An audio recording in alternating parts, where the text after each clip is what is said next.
이제 연세가 많이 드셨고 돌아가셨는지 모르겠는데, 제가 섬겼던 교회에 초청해서 이 간증을 들은 적이 있는데, 효에 대해서 많이 간증합니다. 뭐라고 하는가 하면 요즘 시대에는 효가 사라졌대. 왜 사라졌는가? 돈을 잘못 만들었대요. 옛날에 조선시대에는 엽전에 구멍이 있어가지고 돈을 주면은 구멍을 통해서 부모 얼굴이 보였는데, 요즘은 돈에 구멍이 없어가 돈만 보이지 부모가 안 보인대요. 굉장히 중요한 이야기거든요. 우리가 살아갈 때에 돈도 필요하지만은 돈에 넘어 있는 하나님이 보여야 돼요. 그런데 요즘은 목사님들의 설교를 제가 이래 들어보면은 구멍을 통해서 하나님은 안 보이고 돈만 보게 하거든요. 교인들에게. 잘 믿었더니만 복 받았다, 잘 됐다 잃어버리니까 참된 하나님에 대한 경외감이 없는 거예요. 이거 우리 왜 해야 되는가? 저도 어릴 때에 돈이 보일 때에는 부모에게 불평이 많았어요. 우리 아버지는 왜 능력도 없으면서 많이 자식 낳아 이 고생해, 낳았으면 책임져야지, 이런 생각들이 참 많았거든요. 그런데 부모가 뭔지를 알고부터는 나 그거 없어도 돼. 내가 그렇게 원하고 가지고 싶었던 것에서 자유가 일어나더라고요. 그러면서 엄마 아버지가 그냥 계시는 것 자체가 행복이 되고 기쁨이 되더라고요. 여러분들이 예수 믿는 건 똑같아요. 여러분들이 예수님 이 공부를 해야 하는 이유는 정말 예수님을 통하여 계시되는 그 하나님을 알게 되면은 여러분들이 원하던 그 많은 것에서 자유하게 되어져요. 진짜 믿음을 가지게 되면은 내 아들 좋은 대학 안 가도 돼. 예수님만 있으면 돼. 이런 고백이 나오거든요. 그런데 이런 고백을 왜 해야 되는가 하면은 그런 사람들이 교회에 모여야 돼요. 그러면은 교회는 평화가 임해요. 그런데 그 평화라는 것은 성경은 절대로 먹고 마시는 문제에 대해서 초월하라 이 말 아니에요.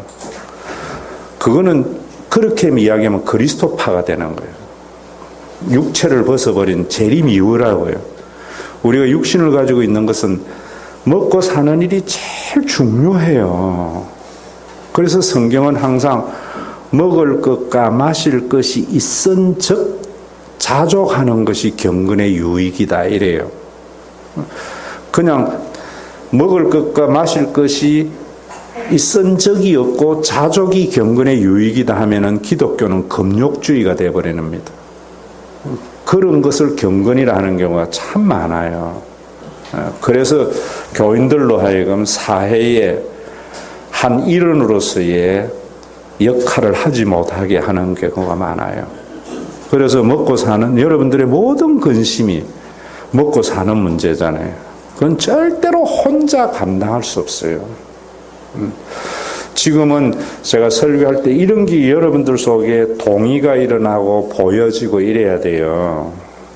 저는 목사이지만은 아버지가 설교하는 것 이런 거에 대한 비판을 참 많이 했어요. 여러분들이 다 지금 불안하잖아요. 돈을 가지고 있는 사람이 없는 사람이나 어디 가서 마음 편하고 평안이 넘치면 좋겠다는 마음은 인간이 가지고 있는 가장 중요한 마음이에요. 왜 그런가? 예전에는 없다고 해서 지금과 같이 불안하지 않았어요. 왜냐하면 대가족 제도였거든요. 그래서 우리의 가족 제도라든지 인간이 가지고 있는 시스템은요, 항상 먹고 사는 문제와 결부되어 있어요. 그 당시는 농경사회였기 때문에 대가족 제도가 될 수밖에 없었다. 못줄 잡아줘야지 모내기 하지요. 혼자 못해요. 그래서 자식이 많으면 부자가 된다고 그랬다고요. 그것은 왜 그런가 하면 자녀가 많을수록 인간이 생산의 수단이었기 때문에 누구보다 부자 될 가능성이 있었다고요. 그런데 그 대가족일 때에는 내가 남편이 죽고 뭘 해도 대가족이 함께 먹고 살기 때문에 생존에 대한 염려는 적었어요. 그런데 이제 산업화가 되면서 사람은 생산의 수단이 아니고 소비의 수단이 돼버린 거예요. 생산의 수단은 기계가 돼버린 거예요. 그래서 자식이 많으면은 가난해요.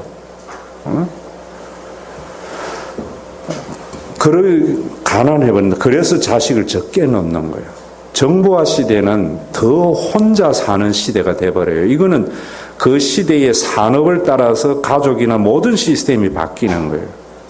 그래서 이제는 사람이 더 이상 생산의 수단이 아니기 때문에 소비의 주체이기 때문에 자식이 많으면 많을수록 가난해진다. 그래서 적게 낳는데 적게 낳으니까 이제는 내 없으면 돌볼 사람이 없는 거예요. 그러니까 불안한 거예요. 옛날보다 훨씬. 2000년 전에 하나님은 이미 이런 것들을 아시고 교회를 선물로 준 거예요. 그래서 오늘도 우리 교회를 당회의 결의를 거쳐서 그래 할 거예요. 이제 12년 역사를 없애버리려고요. 오순절에 임한 성령이 그때가 우리 교회의 뿌리가 돼야 되거든요. 그래야 예수님이 성령을 보내주어서 생긴 교회가 되거든요.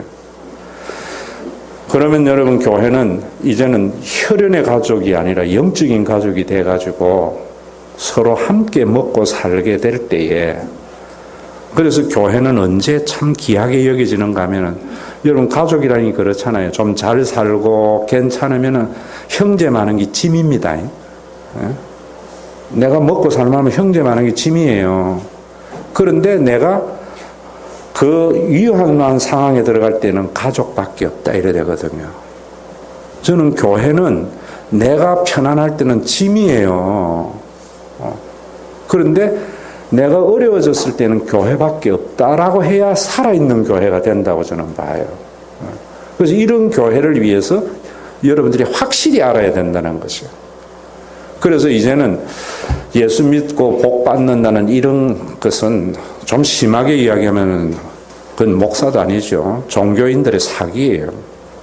그래서 교인들로 하여금 헌신을 하게 해가지고 종교적인 목적을 이루어서 자기 편하게 되는 거예요. 뭐 그런 게 지금 비일비재하게 보이지 않습니까? 부모가 여러분 잘 살면은 부모가 자기 편하려고 잘 살아요. 자식 때문에 그러는 거죠. 다 내가 고생해도 저는 목회는 교인들이 행복하고 편하려고 하는 게 목회여야 된다고. 그게 예수님이고 그게 사도의 길이었어요. 주식회사의 회장은 회사가 잘 되면 자기가 좋아요. 그러면 교회가 커지고 잘 되면 목사님이 좋아지면 그 교회는 주식회사지 무슨 교회예요. 가정은 잘 되면 잘 될수록 누구만 좋은가? 아내와 자식들만 좋아. 이런 방향을 가기 위해서 이거 한다. 이거부터 여러분들 속에 딱 있어야 돼요. 그러면은 우선에 예수님이 하나님의 아들로 믿어야 된다. 예수 믿는 건 그거라 그랬잖아요. 그런데 하나님의 아들로 믿는 것은 한국적으로 생각하면 안 된다 그랬어요. 한국적으로 생각하면 하나님의 아들은 신의 아들이 돼가지고 천지신명과 같이 초월적인 능력을 기대해요. 유대인에게 한 말이에요. 예수님이 내가 하나님의 아들이라는 말은. 그럼 유대인들은 구약 성경의 사무엘 하에 있는 나단의 신탁에 의해서 하나님의 아들은 성전을 짓는다는 거예요. 그래서 내가 하나님의 아들이라면은 저분은 성전을 지을 뿐이고, 성전이 온전히 세워지면은 솔로몬의 시대와 같은 풍요의 시대가 되어진다. 그래서 열왕기상 4장 3절에 보면은 솔로몬 시대를 할 때에 그 샬롬이라는 말이, 평안이라는 말이 그런 말이에요. 샬롬이라는 말은 길거리에 은이 돌같이 굴러다니는 풍요의 시대. 지금 우리의 풍요 말고요. 우리는 풍요는 뭔가 하면 2%만 잘 사는 풍요인데 98%가 잘 사는 풍요, 그게 평안이에요. 샬롬이에요. 그러면은 그런 것을 만드는 게 성전이에요. 그런데 그러면 진짜로 하나님의 아들이어야 되잖아요. 예수님이. 그래서 신명기의 말씀에 의해서 사기치지 말라고, 하나님의 아들이 오면은 그에게 표적이 따르고 성취함이 있을 거다 이랬다고. 신명기 모세의 예언에 의하면 그래서 내가 하나님의 아들이라면 유대인들에게는 표적을 보여다 한다고. 예수님이 그래서 그 표적으로 소경의 눈을 뜨고 안전뱅이를 걷게 한 거예요. 그럼 예수님이 소경의 눈을 뜨고 안전뱅이 걷게 한 거는 소경 눈 뜨는 자기의 신비한 능력을 나타내는 게 아니라 내가 하나님의 아들이다 이 말이에요. 그래서 예수님의 제자들이 그 표적을 보고 예수님의 하나님의 아들로 믿었던 거예요. 그런데 오늘 우리가 그리스도 예수에 대해서 할 때에는 그러면 왜 예수님이 분명히 그런 표적을 행하였는데 유대교의 지도자들과 많은 사람들은 예수님을 하나님의 아들로 믿지 않고 거짓 선지자라고 해서 십자가에 못 박았잖아요. 이 문제에 대해서 여러분들이 아셔야 된단 말이에요. 그 차이가 뭔가 하는 문제. 그러면은 이제 7페이지를 보세요.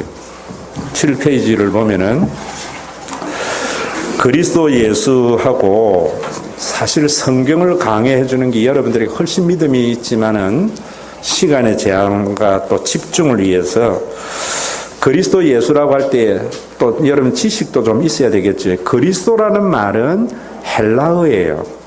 메시아라는 말은 히브리어예요. 그리스도는 메시아를 헬라어로 번역한 거예요. 그럼 예수님을 그리스도라고 믿는 것은 예수님이 메시아이심을 믿는 건데 이게 무슨 의미냐 하는 것을 알아야 된다고 지금. 로마서 1장 3절에서 6절에 거기 보면 그의 아들에 관하여 말하면 육신으로는 다윗의 혈통에서 나셨고 성결의 영으로는 죽은 자 가운데서 부활하사 능력으로 하나님의 아들로 선포되셨으니 곧 우리 주 예수 그리스도시니라. 자, 하나님의 아들에 관하여는 육신으로는 다윗의 혈통에서 났고 이거 지난주에 말씀드렸어요. 오늘은 성결의 영으로는 성령으로는 죽은 자 가운데서 부활하사 능력으로 하나님의 아들로 선포되었다. 이게 역사적인 사실 속에서는 어떻게 이루어졌는가를 아셔야 되거든요. 그래서 이 모든 것들은 우리 주 예수 그리스도시다. 예수가 주가 되시고 그리스도이신 것에 대한 역사적인 사실이다. 이런 말이에요. 이 성경을 여러분들이 제대로 이해하고 이루게 된다고. 자, 그러면은 그 뒤에 보세요. 갈라디아서 3장 13절에서 14절이 굉장히 중요한 키 성경인데요. 이건 나중에 설명을 하고 그 밑에 이제 제가 읽으면서 할게요. 지난번에 교재가 좋은 점이 있고 이 교재가 좋은 점이 있는데 해설서를 다 주면 여러분들이 다시 읽어보면 이 강의를 듣고는요. 다시 기억이 새로워지리라고 생각해요. 지금 해설서가 11월 초순에는 나올 거예요. 이 교재에 대해서. 그 밑에 보면 유대인들이 기다린 하나님의 아들은 성전을 건축할 사람이었다. 설명 안 해도 아시겠지요. 그 성전은 진성을 잡아 제사를 드리기 위한 돌로 지은 건물이었다. 이 구약에 있는 성전이고 구약에서 행하였던 제사잖아요. 그런데 이러한 유대인들의 기대와는 달리 예수님께서는 하나님의 아들로서 성전의 본질을 회복하셨습니다. 성전과 제사의 본질은 인간과 창조주 하나님과의 관계의 회복입니다. 즉 일용할 양식을 주시는 아버지가 되신 하나님과 관계 회복을 통한 하나님의 나라의 도래입니다. 자, 이 말을 제가 설명해 드릴게요. 저를 보세요. 유대인들은 구약에 있는 성전, 돌로 지은 성전에 짐승을 드리면은 하나님께서 복을 주신다고 생각했던 거예요. 그게 이제 나단의 신탁에 있는 솔로몬 시대의 도래가 역사적인 사실이잖아요. 그런데 이러한 신앙 체계를 가지고 예수님 당시에 어떤 일이 벌어졌는가 하면은 교인들을 착취하는 수단이 됐던 거예요. 어떻게 했는가? 흠이 있는 제물을 드리면 하나님이 받지 않는다 해가지고 유대인들은 그 제사를 드리기 위해서 어릴 때부터 양을 별도로 키웁니다. 그런데 예루살렘 성전에 가져가는 사이에 먼지도 묻고 때도 묻고 하잖아요. 그래서 가져가면은 제사장들이 안 된다는 거예요. 그럼 어떻게 해야 되느냐 하면은 저 이방인의 뜰에 가면은 레인이 양을 파는데 가서 사와 그 흠 없는 거 이런다고. 그럼 그 양은 비싸겠어요? 싸겠어요? 따라하세요. 엄청 비싸지. 그러면 그 레위인들과 제사장들이 그렇게 폭리를 취해서 부자가 되는 거예요. 여러분, 종교가 타락하면 항상 사회의 기득권층은 역사예요. 종교인들과 귀족이에요. 그게 타락의 증거예요. 환전, 성전세를 내야 돼요, 유대인들에는. 그런데 성전세인데 유대인의 로마의 모든 동전에는 시저의 화상이 있어요. 그럼 이 화상은 우상이 있는 거잖아요. 그래서 뭐 하는가 하면 두로와 시돈의 동전은 그런 화상이 없는 거예요. 그걸 바꿔오라는 거야. 환전 수수료 비싸겠어요? 싸겠어요? 엄청 비싸지. 그렇게 폭리를 취해버리면서 제사의 형태만 존재했던 거예요. 그래서 교인들이 자유함을 잊지 못하고 평안을 누리지 못하니까 하나님이 너 성전이 뭐 하는 것이고 제사가 뭔지 본질을 잃어버렸다는 거예요. 그러면 왜 제사를 드리는가 하면은 하나님과 인간관계의 회복이에요. 제가 앞에 여러분들에게 김범일 장로 효를 이야기한 것은 뭐냐면은 여러분들이 효라는 것은 부모와 나와의 관계의 회복이에요. 부모를 내가 원하는 것을 이루어주는 수단으로 보면은 그건 부모가 아니죠. 관계의 회복이 제가 앞에 여러분들에게 부모를 알게 되면은 내가 그렇게 원하던 것이 별로 중요하지 않게 된다. 관계의 회복이 주는 자유고 그때 비로소 가정의 평화가 임하는 거예요. 여러분 모든 관계가 그래요. 부부지간에도 내가 원하는 것을 이루어주는 남편은 그거는 필요에 의한 남편이에요. 그래서 그 필요가 없으면은 남편의 기능자처럼. 그런데 그런 사람은 행복하지 못해요. 정말 남편과 나와의 관계가 제대로 될 때에 당신이 존재하는 것 자체가 행복이 된다고. 이런 게 있다고요. 있다고 세상에 존재한다고요. 그러면 제사라는 것은 짐승을 잡아들이는 그 의미가 구약의 하나님과의 관계의 회복이에요. 그런 자유를 얻도록.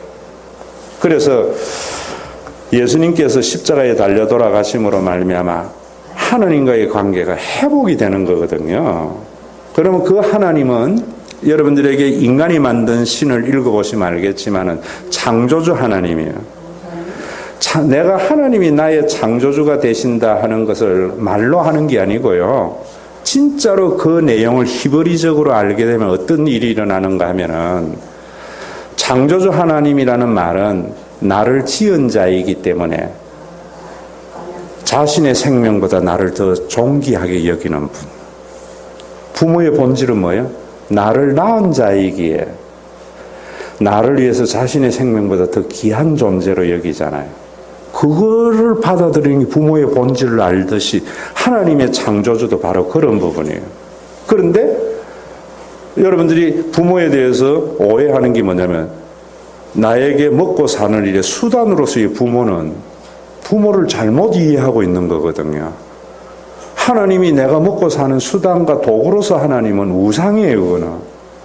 진짜 하나님은 나를 창조한 자이기에 자신의 생명보다 나를 존귀히 여기는 것. 이 하나님을 알 때 행복이 시작이 돼요. 이걸 위해서 제사를 드리는 거예요. 그 하나님을 알게 되면은 부모의 역할이 뭐냐면은 우리나라 부모는 잘못된 거예요. 우리나라 부모는 자식에게 많은 재산을 물려주는 것이 행복이죠. 부모 역할 잘했다고 생각하는데 그거는 자식 생애 망치는 거예요. 저도 어릴 때에 준재벌급의 친구들이 많이 있는데요. 재산 물려주는 건 50전에 다 날아가더라고. 날아가고 난 뒤에는요, 어떻게 살아야 할지를 몰라요.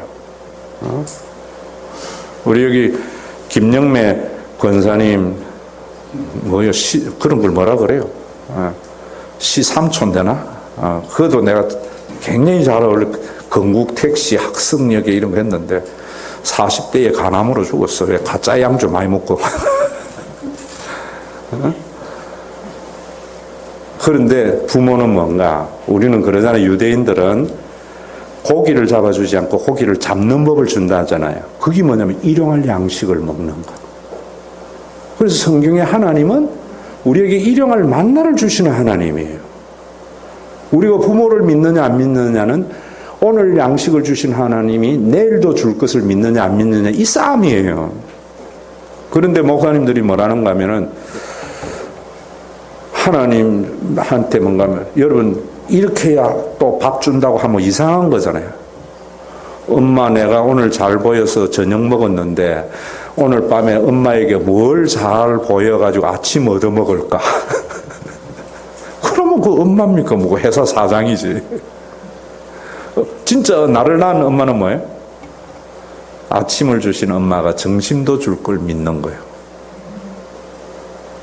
하나님도 마찬가지예요. 우리를 창조하신 하나님은 우리가 잘 보이면은 아침 줬다가 점심 또 주는 게 아니고 아침을 주신 그 하나님이 점심도 줄 걸 믿는 거예요. 여기 자유가 있어요. 왜 이래 살아야 되는가? 그래야 공정한 세상이 돼요. 공정한 세상. 역사를 보는 시각도 제가 좀 이야기를 해야 되는데 여러분들이 나중에 교회 다니면서 그런 시각이 자꾸 열려져야 돼요. 그 시각이 잘못됐기 때문에 박정희 편 있고 노무현 편 생기는 거예요. 그 시각 알면은 그 편 안 생깁니다. 중심 쭉 딱 잡아가요. 여러분 우리나라가 예전에는 박정희 시대는 먹고 사는 문제가 제일 중요했어요. 지금은 뭐하냐면 왜 부자가 되었는데 목사님 이거 이야기해 줘야죠. 그래야 우리나라가 제대로 되어져요. 그런데도 지금도 박정희 때와 같이 부자 된다고 이야기해버리면은 부익부 빈익빈의 현상은 더 크게 벌어지는 거예요. 여러분 이 성전이 이런 것들이 전혀 일어나지 않았던 거예요. 그래서 예수님께서 유대인들에게는 우리가 잘 사는 솔로몬이 그 시대가 도래되기를 바랬는데 예수님은 그 솔로몬 시대의 그 풍요로움에서 뭘 말하는가 하면은 모든 사람이 풍요로운 시대 그 일을 위해서 자신이 제물이 되신 거예요. 그러면 이스라엘의 역사 구약을 볼 때에도 여러분들이 솔로몬 시대의 부유로움과 여로보암 시대의 부유로움은 완전히 차이가 있어요. 여로보암 2세 때는 솔로몬 시대의 국경을 회복했고요. 그 국력을 회복했어요. 그런데 성경에는 몇 줄 없어요. 왜? 제사장하고 귀족하고 왕만 잘 사는 시대였거든. 솔로몬 시대에는 모든 사람이 잘 사는 시대예요. 그 일을 위해서 예수님이 제물이 되신 거예요. 그런데 유대인들은 성전을 어떤 성전을 생각했는가 하면은 세상의 솔로몬 시대에 그 내가 뒤에 이야기했던 거는 생각하지 않고 막강한 유대만 생각했던. 그래서 예수님은 그게 아니라는 거예요. 자 그러면은 이 일을 위해서 우리 한국교회가 지금도 돌로 지은 예배당을 성전이라고 이야기를 해버리면은 교회에 드리는 예전을 제사라 해버리면은 유대교가 돼버려요. 여러분들이 성전이 뭐며 그 다음에 제사 예배가 뭔가. 자 그러면 예배자의 모습을 위해서 9페이지를 한번 보세요. 예수님께서는 하나님께서 성전의 본질을 잃어버린 예루살렘 성전이 무너뜨릴 것이라고 예언하시면서 자신이 3일 만에 성전을 짓겠다고 말씀하셨습니다. 예수님의 이러한 주장은 유대인의 신앙으로 보면 신성 모독죄에 해당합니다. 그래서 산헤드린 법정은 예수님에게 신성 모독죄라는 판결과 함께 사형에 처하도록 명령합니다. 설명 안 해도 되겠지요. 그런데 유대법에 의하면 신성 모독죄는 돌로 쳐 죽여야 마땅했으나 유대교의 지도자들은 예수님을 로마에 대한 독립군으로 빌라도에게 고발을 합니다. 여기에 사탄의 교묘한 전략을 엿볼 수 있습니다. 그 이유는 나무에 달려 죽은 자는 하나님의 저주를 받은 거짓 선지자라는 신명기 21장 23절 말씀 때문입니다. 신명기는 유대인의 헌법이에요. 거기에는 나무에 달린 자는 하나님의 저주를 받은 자라는 말이 있어요. 십자가는 나무입니까? 플라스틱입니까? 나무지요. 십자가 형태가 중요한 게 아니에요, 여러분. 예수님의 십자가를 할 때에 나무가 중요한 거예요. 예수님을 나무에 매달아 죽여버리면 예수님은 거짓 선지자가 되지 않는다고. 그러면 자기네들이 원하였던 예루살렘 성전과 그 제사는 계속 될 수 있다고요. 이해되셨죠? 그래서 예수님이 거짓 선지자라면 돌로 쳐 죽여야 되는데 로마의 독립군으로 몰아가지고 십자가 처형한 것은 예수님의 표적이나 이런 걸 보면 예수님은 하나님의 아들 그리스도이심이 확실히 많은 유대인들이 믿었잖아요. 그런데 나무에만 달려 죽여버리면 그 표적이 무력화될 수 있잖아요. 이게 사탄의 교묘한 전략이에요. 지금도 우리는 십자가 형태만 생각한다고. 저주의 십자가를 아셔야 된다고. 그래서 많은 유대인들이 예수님을 거짓 선지자라고 하고 물러가 버렸다고. 자, 그런데 그 다음에 보세요.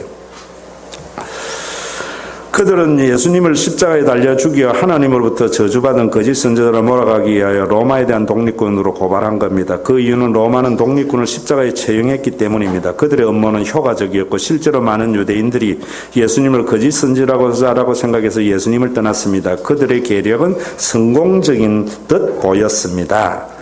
자, 그러나 하나님의 놀라운 반전은 그때부터 시작됩니다. 하나님은 십자가에 죽은 예수를 부활하게 하셨습니다. 하나님께서는 예수님의 부활을 통해 예수님의 십자가의 죽음이란 성전에서 드린 제사임을 확증해 주신 것입니다. 그 이유는 부활은 하나님만이 하실 수 있는 일이기 때문입니다. 그리고 십자가를 통하여 하나님은 사랑이시라는 것을 계시해 주셨습니다. 예수님께서 친히 성전의 제물이 되셔서 모든 사람을 하나님의 백성, 하나님의 자녀가 되게 하신 것이고 이 모든 것은 값없이 베푼 하나님의 은혜로 얻은 것이기 때문에 하나님은 사랑이라는 겁니다. 자, 여기에 저를 보세요. 자, 그러면 우리 그 현실로 돌아가 보십시다. 로마의 유대교의 지도자들은 내가 표적을 행하니까 나는 뭐라는 거면 하나님이 너희들 지금 교회 이거 허물어버리고 예배 다 없애버려. 나에 의해서 하나님의 관계가 회복되는 새로운 성전이 지어질 거야 라고 이야기를 해요. 그러니까 기존의 종교 지도자들은 내가 있으면은 무너지잖아요. 그러니까 없애려고 뭐 하는가 하면 나무에 달려 죽인 자는 거짓 선지자라는 신명의 말씀에 의해서 나를 나무에 매달아 죽여버려요. 로마의 독립군으로 몰아서. 그래서 예수님의 엠마오에 내려가는 두 제자도 뭐 하고 내려갔는가 하면은 우리가 온팍 속아서 진짜로 조경이 눈 뜨고 할 때는 하나님의 아들이 맞는데 그러면 그 나무에는 안 달려 죽어야지 하고 돌아간 거예요. 다 흩어진 거예요, 제자들이. 근데 위대한 반전은 예수님의 부활이에요. 제가 뭐라고 이야기하는가 하면 내가 죽는 것은 성전에서 드리는 제사로 인하여 일용할 양식을 주시는 하나님이 너희 아버지임을 계시하는 거야. 그게 사실이야. 그것이 사실이라는 말은 내가 부활하면 돼 라고 이야기를 해요. 그럼 내가 부활하면 내 말이 맞을까요? 종교의 지도자들이 맞을까요? 내 말이 맞는 거죠. 그러면 왜 부활을 증거로 삼았느냐고 할 때에도 지금 이 말이 그런 말이에요. 여러분들이 예수님의 부활 때에 죽은 나사로도 부활했고 무덤에 있는 많은 것들이 부활을 했는데 예수님의 부활과 그들의 부활의 차이를 아셔야 돼요. 성경을 보면서 항상 구속사적인 사건과 일반적인 사건에 대한 구분이 없기 때문에 많은 혼돈이 일어나는 거예요. 예수님의 부활은 구원사적 사건이에요. 이 말은 무슨 말이냐 하면 이런 말이에요. 여러분들이 하나님의 존재에 대해서 확신을 가지고 싶어요? 안 가지고 싶어요? 가지고 싶지요. 그래서 하나님 한 번만 보여주면 난 절대로 하나님 배반 안 할게요 하잖아요. 그러면서 누가 기도하다가 방언받고 환상 보고 예수님 만나고 하나님 만났다니까 나도 그렇게 하려고 해봤더니만 잠만 오고 그런 것이 없으니까 진짜로 맞는가 이런 생각이 들잖아요. 그거는 주관적인 거예요. 객관적인 진리의 성경은 객관적인 진리는 하나님에 대한 존재에 대한 증거는 뭐냐면 없는 것이 있게 된 거고 죽은 자가 부활하는 거라고 로마서 4장 17절에 말해요. 자, 하나님이 하신 일은 자꾸만 한국의 교인들은 사람들에게 복 주는 하나님을 이야기하는 그건 우상이에요. 하나님은 천지 만물을 창조하신 분이고 하나님은 죽은 자를 살리는 분이라고. 바울이 아브라함이 믿은 하나님은, 우리는 누구의 하나님을 믿는 거야? 아브라함이 믿은 하나님을 믿어야 돼요. 신앙의 출발은 아브라함부터잖아요. 왜 아브라함이 믿은 그 하나님은 없는 것을 있게 했고 죽은 자를 살리셨다라고 이야기를 해요. 왜? 자기가 그렇게 인식했기 때문에. 그래서 여러분 만물을 보면서 이 세상의 창조를 보면서 하나님의 지혜를 봐야 되거든요. 기도해가지고 응답받은 거로 하나님을 확인하려 하지 말고요. 여러분들의 창조물 한번 보세요. 여러분들 속에 몸에 흐르는 핏줄이 지구 한 바퀴 반 돌잖아요. 저는 당뇨가 돼서 끈끈해가지고 이 실핏줄까지 잘 안 가는 게 지금 문제인데, 당뇨가 좀 심해서 눈 멀어지고 이런 부분부터 문제가 오잖아요. 그런데 참 이상하잖아요. 여러분들이 그 길고 좁은 그것에 압력을 얼마나 넣어야지 한 바퀴 돌겠어요. 자연의 법칙으로 치면은. 어? 거리로 가려고 압력을 줘버리면 터져버려요, 핏줄이. 그런데 심장에 쿵쾅 하는 소리가, 피가 지구 한 바퀴 돌아서 다시 심장으로 와요. 신묘막측하잖아요. 이게 하나님의 지혜고 하나님의 존재에 대한 증명이에요. 여러분, 이 마이크가 있는 걸 보면서 마이크를 만든 자를 알잖아요. 앞으로 하나님을 이렇게 확인해야 돼요. 그래서 온 천지 만물을 보면서 하나님의 존재, 나를 보면서 하나님의 존재를 확인하려고 해야지 자꾸만 기도 응답을 하면 안 된다. 또 그 창조는 과학적이지를 못해요. 왜냐하면 인간의 존재 이전에 일어난 일이기 때문에. 과학이라는 것은 두 가지 조건이 있어야 됩니다. 증명이 되어져야 되고 경험이 되어져야 돼요. 증명이 안 되고 경험이 안 되는 것은 과학이 아니고 론입니다. 거의 창조론, 진화론이지요. 증명도 안 되고 경험도 안 되기 때문에. 지금도 시조새가 진화되는 것이 있다면, 경험된다면 그거는 진화학이 되겠죠. 지금도 창조가 계속되어지면 창조학이 되겠죠. 창조는 이미 과거의 일이 경험할 수 없고 증명할 수 없어요. 그런데 예수님이 죽었다가 살아난 것은 역사에서 일어난 일이에요. 그거는 증명이 가능한 거예요. 우리가 경험한 거기 때문에. 그러면은 그 죽음의 부활을 착각해서 그래요. 소생이라고 생각해 버린다. 예수님의 부활은 창조의 사건이에요. 왜 창조의 사건이냐면은 예수님이 3일 만에 부활한 것도 이유가 있는 거예요. 왜냐하면은 우리가 죽으면은 3일이 지나면은 인간은 무생물이 되는 거예요. 여러분, 죽었다고 이야기할 때에 숨 끊어져야 죽은 겁니까? 아니면 내사 상태입니까? 뭡니까? 완전한 죽음은 우리가 숨이 끊어지고 심장이 박동이 멈추고 72시간이 지나야 됩니다. 그러면 세포까지 죽어버려요. 그래서 모든 동물이 그래요. 그래서 72시간이 지나면 사후강직이 일어나면서 더 이상 그거는 육체가 아니고 무생물이 돼버리는 거예요. 여러분, 횟집에 가서 해 뜨면은 아가미 굴떡굴떡 하지요. 살아있는 게 아니고 세포만 살아있는 거예요. 물고기는 죽었지만. 우리가 3일장 치르는 것도 마찬가지. 3일이 지나면은 인간에게는 세포마저 죽는 무생물이 되는 거예요. 예수님이 3일 만에 됐다는 것은 예수님의 육체가 무생물인 이것이 됐다는 이야기예요. 자, 그러면 여러분들, 이것이 살아서 움직이는 것은 우주 안에 있는 존재에 의해서 가능합니까? 안 가능합니까? 불가능한 거예요. 풍화작용, 산화작용, 모든 작용과 우주에 있는 모든 에너지를 지휘한다고 해서 이게 살아나지는 않아요. 근데 이게 살아서 펄쩍펄쩍 뜬다면은 초월자의 존재에 대한 증명이죠. 바울이 거기에 넘어간 거예요. 그래서 바울이 헷가닥 맛이 간 사람이 된 거라, 내같이. 제가 예수 제대로 알고 신학교 가니까 친구들이 이 신학교 가도 맛이 갔다 이러더라고. 오늘 설교 때 했지만. 그때마다 나는 하는 얘기, 안 그래도 그랬다. 정신병원에서 의사가 일주일 있다 태어나라 했는데 먼저 했더니만 좀 일주일만 더 기다렸나도 내가 맛이 안 갔을 텐데. 여러분, 예수님이 무생물이 소생하는 것은 하나님의 존재에 대한 증거예요. 저는 하나님을 어떻게 믿는가 하면 예수님의 부활 때문에 믿어요.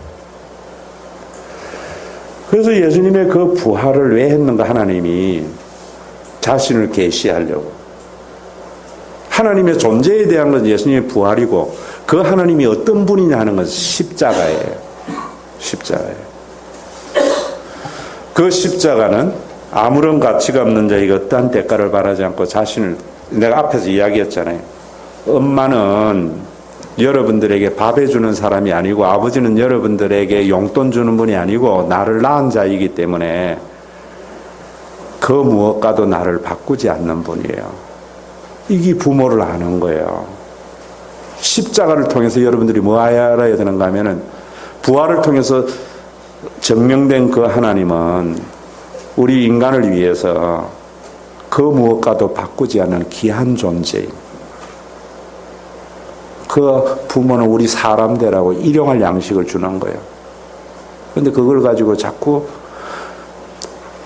탐욕을 채워주는 우상으로 바꾸어 버립니다. 그래서 그 밑에 보면은 예수님께서 회복하신 성전은 일용할 양식을 주시는 사랑의 하나님과 어떤 인간의 아버지가 되게 하신 것입니다. 모든 인간. 자, 이 부분에도 여러분들 보세요. 이 뒤에 이제 보세요. 그 다음에 보면은 이것은 성전의 본질적인 기능입니다. 이러한 성전 기능의 회복은 우리의 믿음의 여부와 상관없는 역사적인 사실입니다. 믿음은 이러한 역사적 사실을 받아들이는 것이고, 이것을 받아들일 때 천국을 맛보는 신앙입니다. 자, 이 말이 굉장히 중요해요. 자, 여러분들, 하나님은 예수 믿는 사람의 하나님입니까? 믿지 않는 사람은 하나님의 자녀의 아니에요. 예? 아니, 한번 솔직히 이야기해봐요. 예수 믿는 사람만이 하나님의 자녀입니까? 예수 안 믿는 사람은 하나님의 자녀가 아닙니까? 종교적인 전통으로는 예수 안 믿으면 사탄의 새끼라 그래요. 예수 믿는 사람은 하나님의 아들이라 그래요. 로마서는 뭐라는가 하면은요, 하나님이 유대인만의 하나님이냐, 이방인의 하나님은 아니더냐, 이래요. 목사님 그동안 사기친 거지. 그렇게 말한 목사님들은. 자, 예수를 안 믿는 사람도 하나님의 자녀예요. 예수를 믿는 사람도 하나님의 자녀인데 그 차이를 아셔야 된다. 예수를 안 믿는 사람은 하나님의 자녀인데 지가 하나님 자녀 아니라고 하는 호로 새끼들이요. 이해되셨어요?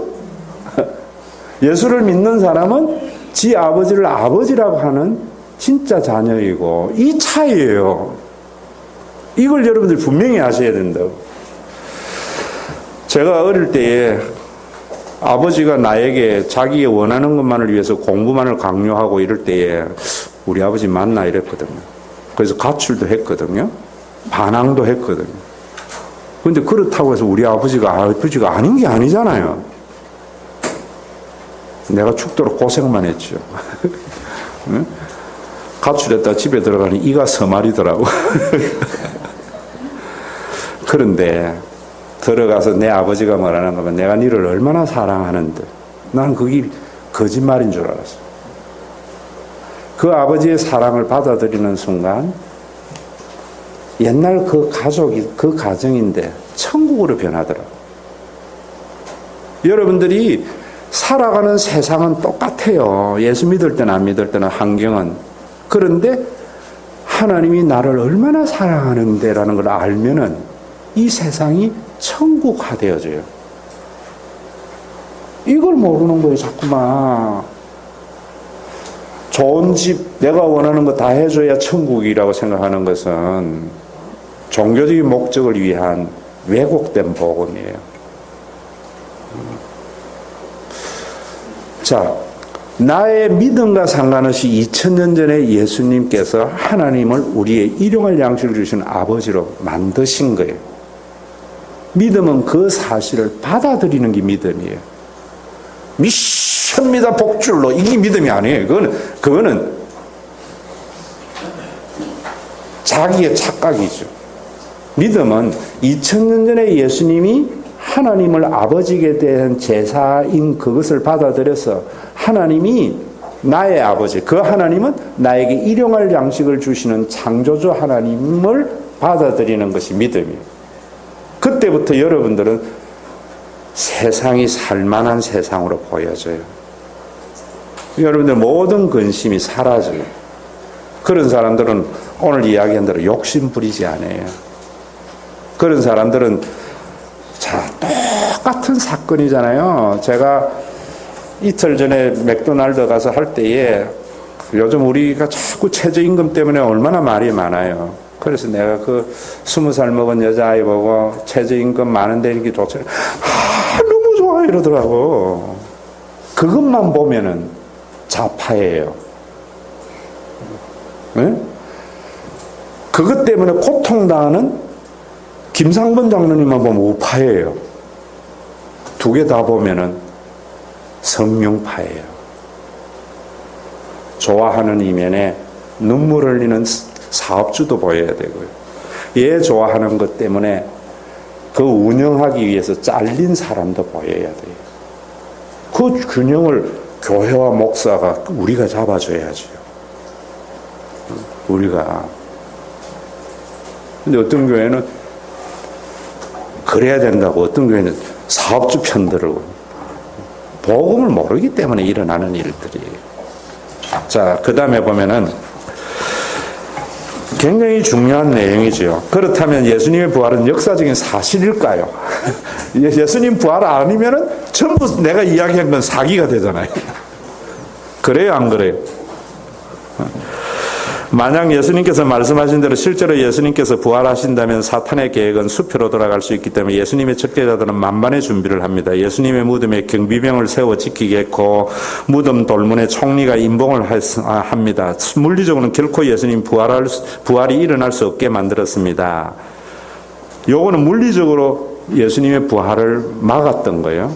그런데 3일이 지나자 예수님의 시체가 무덤에서 사라진 겁니다. 이 역사적인 팩트예요. 왜냐하면은 그 뒤에 보세요. 그러자 유대교의 지도자들은 예수님의 제자들이 예수의 시체를 훔쳐간 뒤 예수님께서 부활했다는 거짓말을 한다고 주장했습니다. 이러한 유대교의 지도자들의 주장은 많은 유대인들에게 설득력이 있었습니다. 그래서 마태는 30여 년 동안 유대 사회에 이러한 양쪽의 주장이 팽팽히 맞서 있다고 합니다. 마태복음을 보면은 지금까지 이렇게 말을 해요. 그는 마태복음이 예수님의 부활 이후에 30년 전에 쓰였기 때문에 유대 사이의 30년 동안 논쟁은 예수님이 부활했다고 하는 제자들과 제자들이 훔쳐가고 거짓말한다고 하는 이 주장이 팽팽히 맞섰던 거예요. 이게 역사적인 팩트예요. 자, 이걸 바라보는 시각에서 여러분 예수님의 무덤이 비었을까요? 시체가 있었을까요? 네? 비었기 때문에 거짓말한다고 이야기하죠. 나는 그래서 빈 무덤이라는 것은 확신했어요. 지금 이 사실 때문에. 그 다음에 이제 중요한 거는 그렇다면은 예수님의 시체는 사라지고 없어요. 그렇다면은 제자들이 말하듯이 예수님 부활했는가? 아니면은 제자들이 훔쳐가서 숨겨두고 거짓말을 하는가? 여러분들은 어느 쪽이라 생각하세요? 믿음 있는 척 하지 말고 믿음 있는 척 하니까 이때까지 안 믿어진 거예요. 나는 그때까지 어떤 생각을 했는가 하면 만약에 그때 있었으면은 거짓말 한다는 쪽에 손들어줬을 거예요. 30년 동안 그 설이 더 우세했어요. 그런데 30년이 지나고 무슨 일이 벌어지는가 하면은 시체를 훔쳐가고 거짓말했다는 자들이 그 말 때문에 전부 순교를 당해요. 나는 이 사실 앞에서 예수님의 부활은 확신하다고 확신해요. 왜냐하면 그 사람들이 주장대로 예수님의 시체를 훔쳐가고 거짓말한다면 예수님이 부활하지 않은 것을 제일 역사에서 잘 아는 사람은 누굴까요? 시체 훔쳐간 놈들이지. 근데 그 사람들이 예수님의 시체, 그 사람들 말대로 하면은 부활하는 거 가장 아는 이 사람들이 부활했다는 그 사실 때문에 순교를 당해요. 그럼 그 순교가 이 사람들이 부활의 목격자가 됐을까요? 안 됐을까요? 목격했기 때문에. 저는 안 봐도 알아요. 저는 그래서 예수님 부활했다고 확신하는 거예요. 예수님이 부활하셨으면은 나는 뭐라는 겁니까? 창조주 하나님, 나를 지으신 그 하나님은 나에게 일용할 양식을 주시는 하나님인 줄 믿어요. 그래서 동백에 우리 교회 때문에 그래도 다른 교회들이 함께 갈 수 있는 거예요. 무슨 말인지 알겠죠?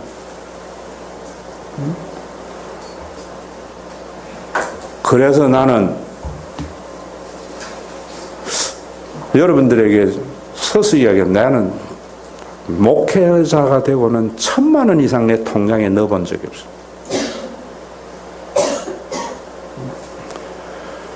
나는 오늘 써야 할 돈은 오늘 써야 돼요. 내 어머니가 그랬거든요. 제가 우리 어릴 때에 부모에게 대한 스트라이크는 뭐냐면 밥 안 먹어야. 우리 엄마들은 밥 안 먹는다면 그렇게 무서워했던지. 그러면 뭐라냐면 웅아 오늘 못 먹는 밥은 평생 못 먹는 밥이 돼. 오늘 안 먹고 내일 먹는다고 그거는 오늘 먹은 밥이 아니라. 참 옛날에 어른들이 진리를 말한 거야. 우리 윤 지사님 계시는데 영보가 오늘 못 쓴 돈은 평생 못 쓴 돈이 돼. 그럼 제 어머니가 제가 그래서 하니까 돈 허투루 쓰지 말고 좀 모자라 이러더라고. 그래서 내가 하는 이야기를 엄마 돈 줘봐야 베개 밑에밖에 안 들어가대. 있는 사람이 그래 살아야 없는 사람이 살아요. 있는 사람이 더 가지려 하는 순간 없는 사람은 굶어 죽어요. 누가 더 가지려고 안 해요? 일용할 양식을 주는 아버지지요. 나도 10억, 100억 가지고 싶어요.